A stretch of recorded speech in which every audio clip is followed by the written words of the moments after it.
Have you ever done the right thing for someone, only to be accused of doing the worst?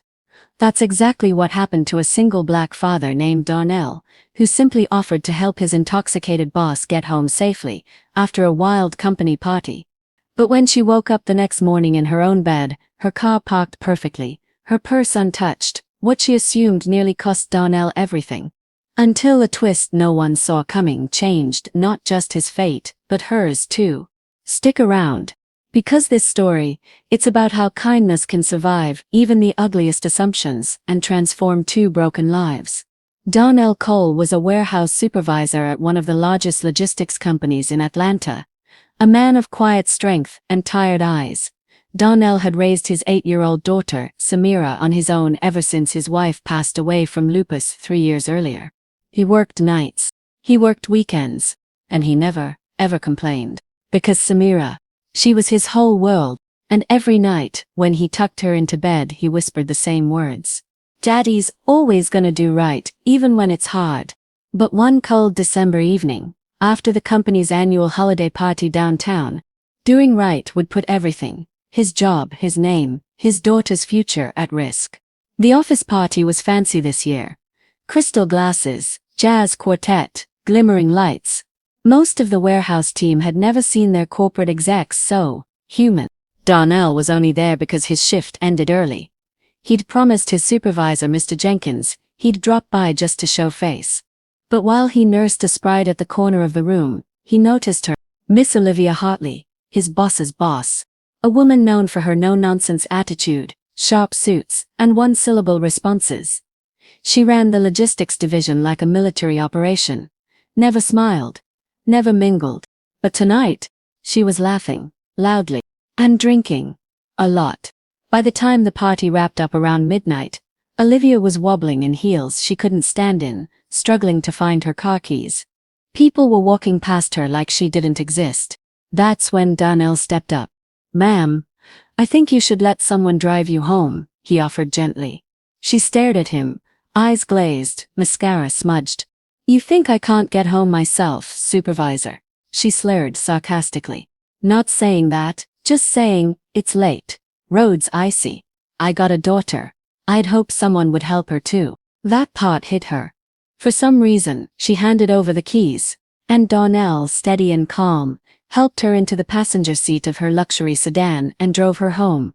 Her condo was in Buckhead gated, pristine, smelling like eucalyptus and vanilla candles. He made sure she got inside, helped her to the couch, covered her with a throw blanket, and left her a glass of water on the table. Before leaving, he spotted a framed photo by the door. A little boy, about Samira's age, curly brown hair, dimples. Darnell smiled. "You're not just the ice queen after all," he murmured. Then he left, caught a late train, got home after 2 a.m., and kissed Samira's forehead before collapsing into bed. The next morning he got a call. From HR. Olivia had filed a complaint. She claimed she didn't remember anything. Said her car had been moved. Her clothes were slightly wrinkled. She felt violated. "We're not accusing you," the HR rep said nervously. "But, in situations like this, we have to investigate thoroughly." Darnell's hands trembled. He wasn't a man who begged, but this was insulting. "I didn't touch her. I drove her home because she was too drunk to drive. I left her on the couch, didn't even go further in." But none of that mattered. He was placed on administrative leave. No pay, no explanation. And worst of all, Samira saw him packing his locker. "Daddy, are you in trouble?" she asked softly. "No, baby, just a misunderstanding, but Daddy told you he always does right. No matter what." Still, his voice cracked. Because this time, right might not be enough. The next day, a soft knock came at his apartment door. It was Elijah, from IT. A shy guy, kept to himself, always polite. He handed Darnell a USB. "I didn't mean to spy, but the security cameras, they caught everything in the parking lot. You didn't do anything wrong, you saved her life, man." Tears welled in Darnell's eyes. "Why'd you do this for me?" "Because no one would have done it for me. And because what you did, that was love, man. That was human." When Olivia saw the footage, she broke down. In her office, in front of the board, and then, in front of Darnell. I'm so sorry," she whispered. eyes red. I didn't remember. I was scared. But you were kind. And I was cruel. Darnell didn't say a word. She continued, the boy in the photo, my son, Caleb. He died 2 years ago. Drunk driver.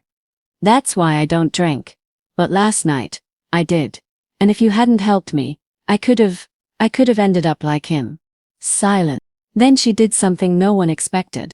She hugged him, tightly, and offered him not just his job back, but a promotion. Weeks later, Darnell stood in front of a packed room of interns. He was now leading the company's integrity initiative, a program to mentor new hires on ethics, responsibility, and most of all, human decency. Olivia sat in the front row, proud. After the session, she walked over and handed him a small envelope.